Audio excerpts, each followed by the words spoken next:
Above Endor, Darth Vader lifted Emperor Palpatine and hurled him into the reactor shaft of the second Death Star. Billions across the galaxy would celebrate that moment as the fall of a tyrant and the dawn of a new republic. Far from the battle, a young woman heard only her master's voice, a final instruction reaching through the Force from across the galaxy: kill Luke Skywalker. Palpatine died in the reactor shaft, but the command did not die with him. It lodged in Mara Jade's mind and burned there for years. Mara Jade had carried a private telepathic link to Palpatine for as long as she could remember, and because of it, she believed she was the only person the Emperor trusted. She had not always been an assassin, and the lie that bound her to Palpatine had once been absent from her life. Long before the codename and the lightsaber hidden beneath the dancer's robes, she had been a small child, and Palpatine had taken her. In the Legends novels and comics, Mara Jade was born 2 years after Palpatine declared the Galactic Empire, during the same era when Vader and the Inquisitors were hunting down the last of the Jedi. She remembered almost nothing about her parents. The few details that survive were small and oddly specific. Her mother and father had not wanted to let her go, and she, even as a small girl, had felt certain she was leaving with the Emperor. She also remembered owning a falling star globe, a toy she had broken open because she wanted to know how it worked, and getting in trouble for it. She never learned whether that feeling was her own or something Palpatine had placed in her mind. Palpatine raised her inside the Imperial Palace. The palace roster listed her as a dancer, and some members of the court assumed she was a concubine. But Palpatine had built her for a different purpose. From childhood, the Emperor trained her personally in the Force and in combat, schooled her in espionage and infiltration, and had her practicing assassination before she was old enough to question why she was learning to kill. She trained alongside members of the Imperial Royal Guard, soldiers decades older than her, and when she was 18, she was already running covert operations on the Emperor's direct orders. To earn the title of Emperor's Hand, she had to break into Grand Moff Tarkin's private quarters during a formal event at the Imperial Palace, slipping past layers of security that guarded one of the most powerful men in the Empire. Mara answered to the Emperor directly. She received her orders through their telepathic link, reported back the same way, and left no records. Early in her career, she investigated a Moff named Glovstoke who had been stealing Imperial funds and delivered the evidence to Palpatine personally. Other assignments ranged wider, from eliminating corrupt Imperial officials to infiltrating criminal networks when Palpatine needed intelligence that normal channels could not reach. Imperial admirals and sector governors had no idea she existed. Palpatine never told any of his Emperor's hands that the other existed. Mara spent years convinced she was the only one, the Emperor's sole instrument and closest confidant, a belief Palpatine fed carefully because it bound her more tightly than any oath or threat ever could. Among her regular duties, the Emperor also sent Mara to spy on Darth Vader and report back on his behavior. The two of them clashed often. Palpatine kept them both close and played them against each other, and Mara resented the competition. The detail that nagged at her most was Vader's fixation on a young rebel pilot named Luke Skywalker, an obsession that made no sense for a Sith Lord who answered only to the Emperor. She never understood it, and without an answer, she nursed a quiet ambition of her own. If Vader ever turned on Palpatine, she wanted to be the one who killed him and took his place. A short time before the Battle of Endor, Vader brought a Force-sensitive cyborg named Lumia to Palpatine's chamber to serve as another Emperor's hand. Palpatine dismissed Mara before accepting Lumia's service, but Mara sensed immediate hostility from the newcomer and did not forget her. For years, Mara carried out the Emperor's will across the galaxy, eliminating targets and gathering intelligence with the efficiency of someone who had never been taught to question her orders. And when Palpatine finally sent her to Tatooine to kill the young Jedi Luke Skywalker in person, she went without hesitation. Mara infiltrated Jabba the Hutt's palace on Tatooine under the alias Erika, posing as a dancing girl. Her assignment was to wait for Luke Skywalker to arrive and kill him before he could threaten the Emperor's plans. When the protocol droid C-3PO and the astromech R2-D2 arrived at the palace as gifts for the Hutt, Mara spoke briefly with C-3PO under the guise of casual conversation, asking about Skywalker, then slipped away before the droid grew suspicious.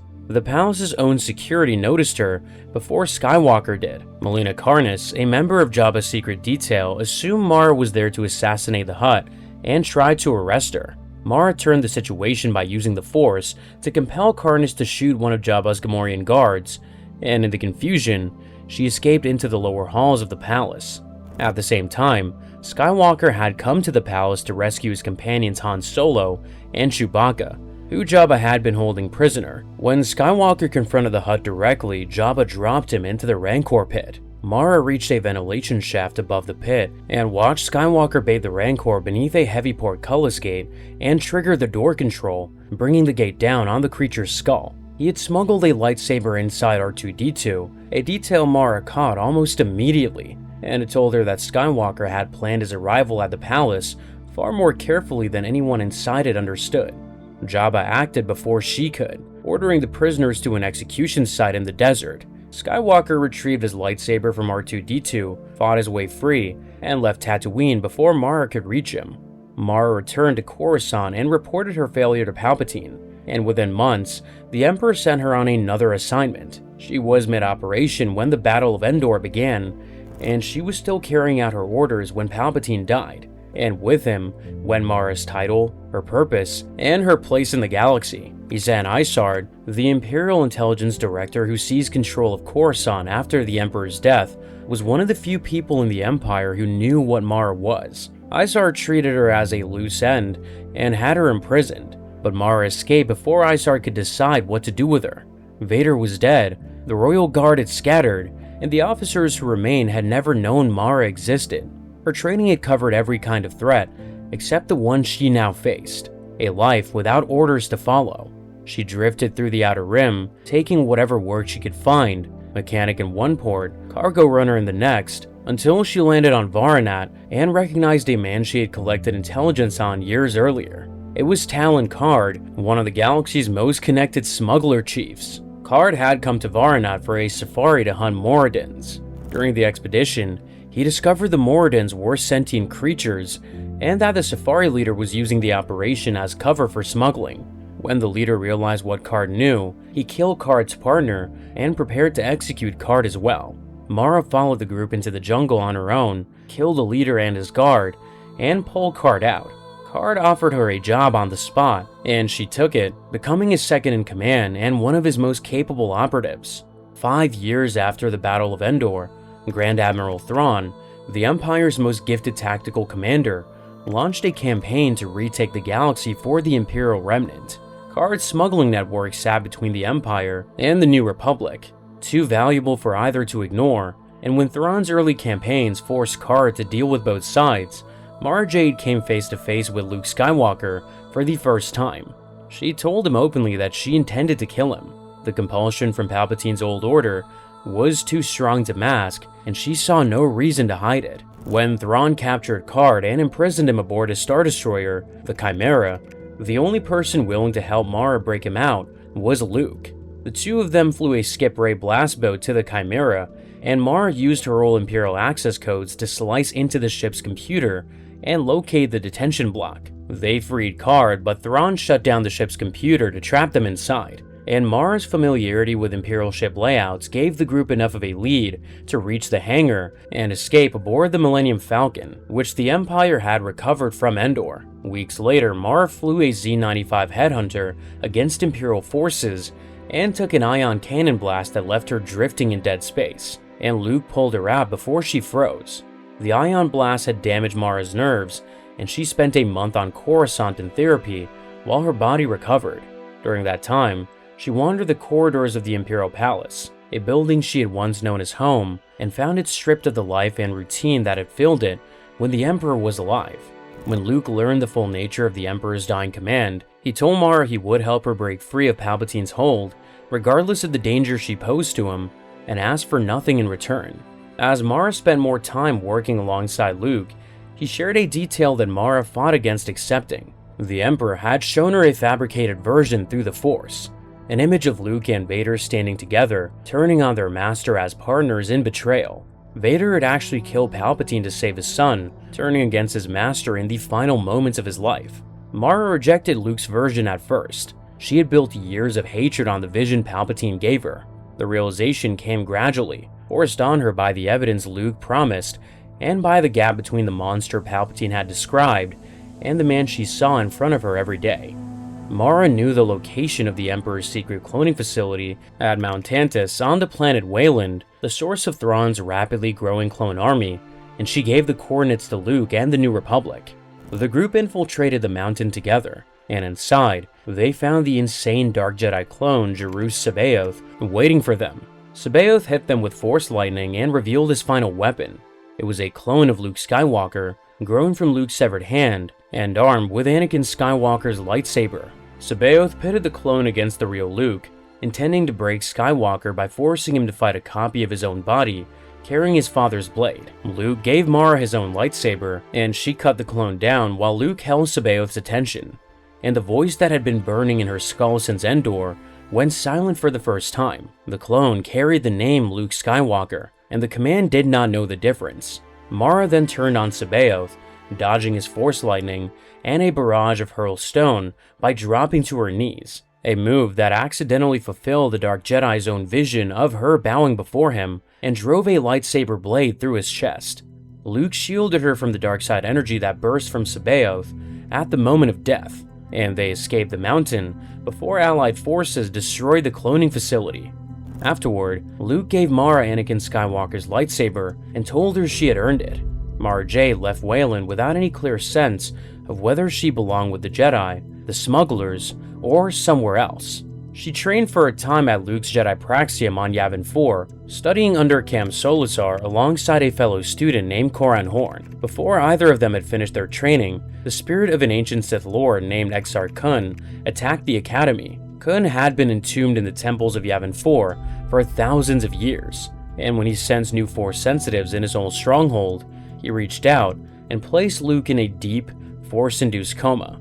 With their master unconscious and no senior Jedi to take command, the students had to confront the Sith spirit on their own. Mara arrived in time to save Horn from a confrontation with Kun that had nearly killed him, and the combined strength of the students destroyed the Sith Lord's spirit for good.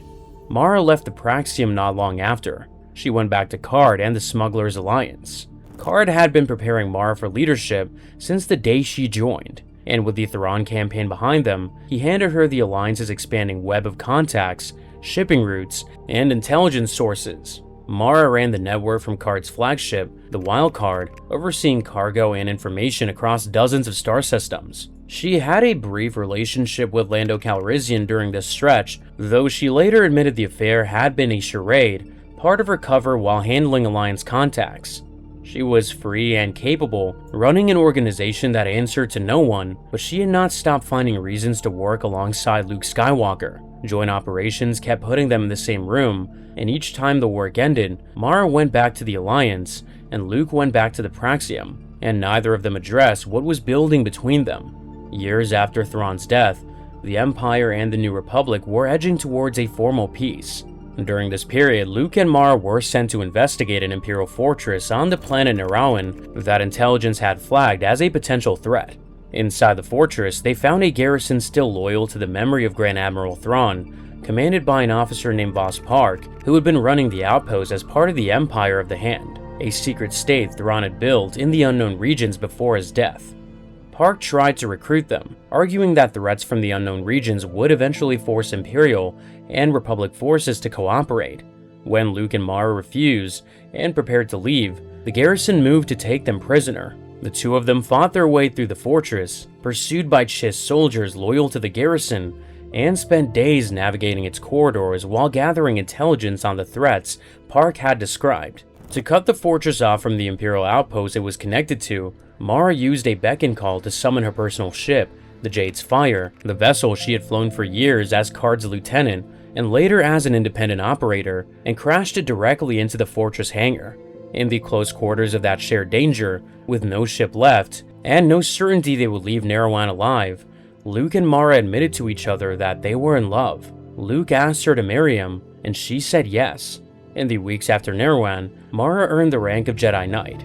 The wedding took place on Coruscant in 19 ABY. It was held once the Pelion-Gavrisum Treaty brought the Galactic Civil War to a formal end. Mara found her dressed for the public ceremony by accident. She had walked out of a frustrating fitting and met a Twi'lek seamstress named Jarakin on the streets of Coruscant. a designer who had lost her previous job for making a better dress than her employer had commissioned. Mara hired her on the spot.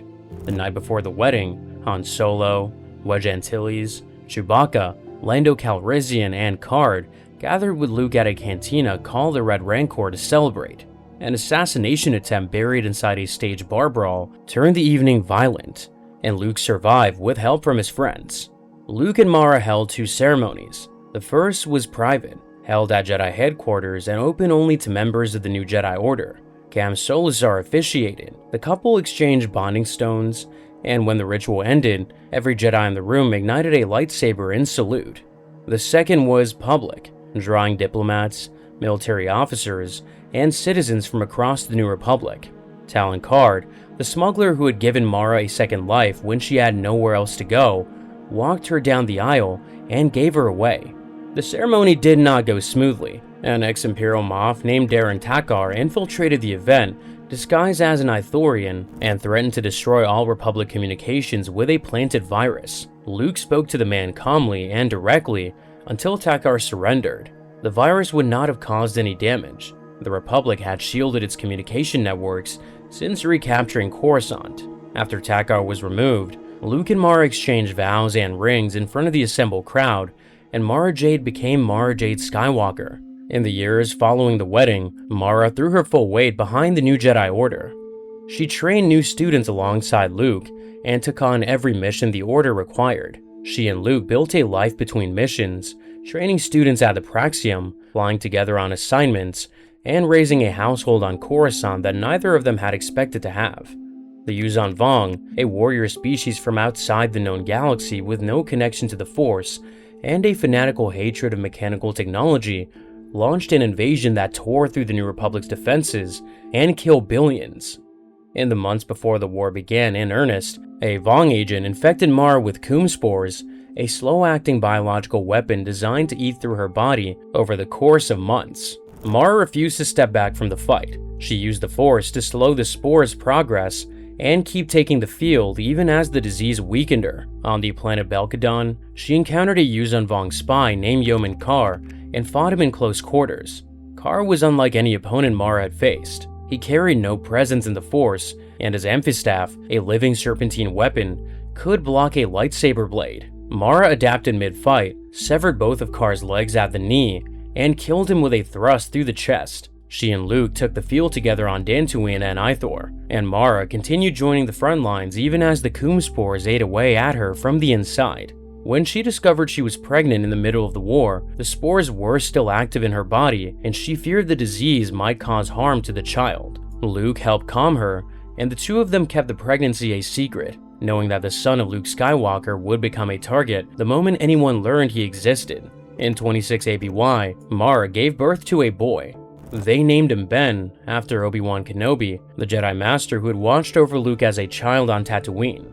Giving birth, combined with Mara's connection to the Force, purged the Coom spores from her body entirely. Ben was her only child. As an infant, Ben shut his connection to the Force down almost completely. The Vong War was flooding the Force with so much death that the baby's mind pulled away on instinct, and Mara and Luke spent years coaxing their son back without pushing too hard.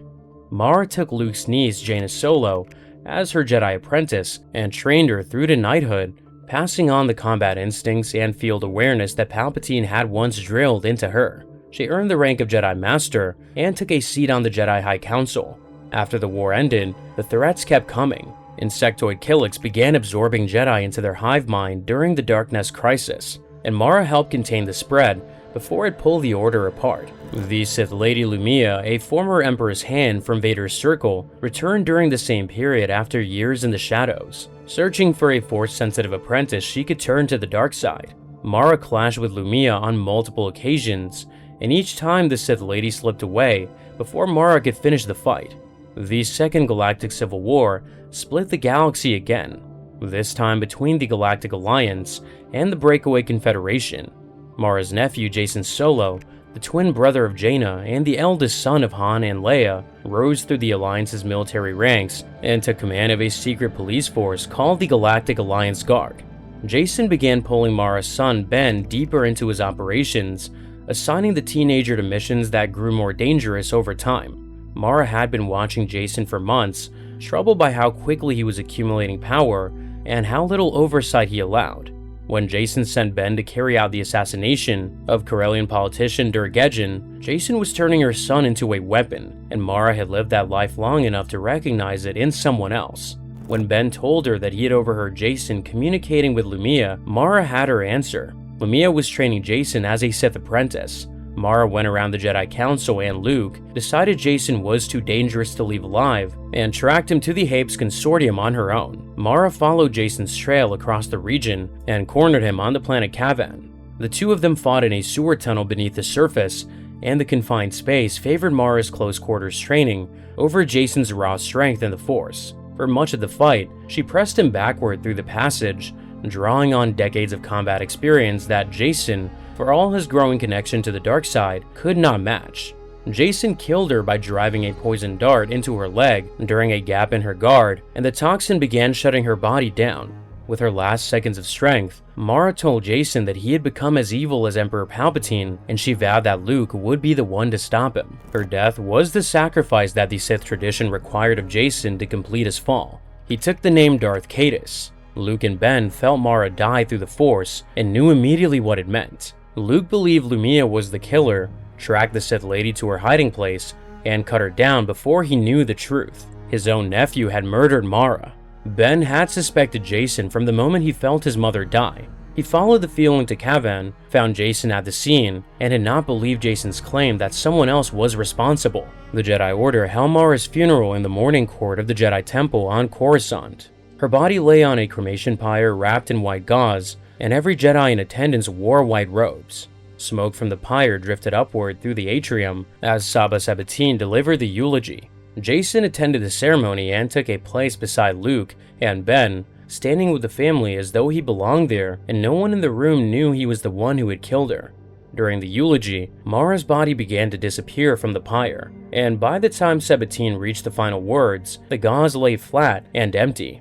Mara had become one with the Force. Sabatine closed the ceremony by leading the assembled Jedi and reciting the Jedi Code. In the months that followed, Mara appeared to her son and her husband as a Force ghost.